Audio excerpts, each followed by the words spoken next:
27वीं आईनी तरमीम नहीं आएगी वरना भरपूर मज़ाहमत करेंगे। आईनी बहरान का सवाल ही पैदा नहीं होता। पार्लियामान की तरफ से जो सवालात उठते थे उनका रास्ता बंद हो जाएगा। मौलाना फजलुर रहमान की सरगोदा में गुफ्तगू, कहा अपोजिशन में हूँ, मर्जी के फैसलों से मुतालिक कोई बात सामने आई तो रद्द-ए-अमल आएगा।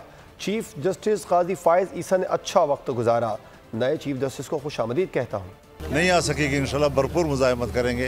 ये कोई आसान काम नहीं है। अब पार्लियामान के किरदार के बाद अदलिया पर जो सवालात उठते थे उसका रास्ता बंद हो जाएगा। उसके शायद अपनी मर्जी के फैसले जो हैं वो लिए जाएंगे। सवाल ही पैदा नहीं होता।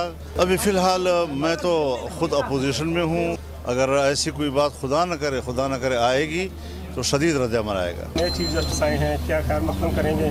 जो साबिक चीफ जस्टिस उनके हवाले से क्या तहफ़्फ़ुज़ात रहे आपके? मेरे ख्याल में उन्होंने अच्छा वक्त गुजारा है और वो एक गैर मुतनाज़ तौर पर इस वक्त अपने ओहदे से सबकदोश हो रहे हैं। जो नए चीफ जस्टिस आए हैं इस वक्त मैं उनको खुशामदीद भी कहता हूँ, मुबारकबाद भी कहता हूँ।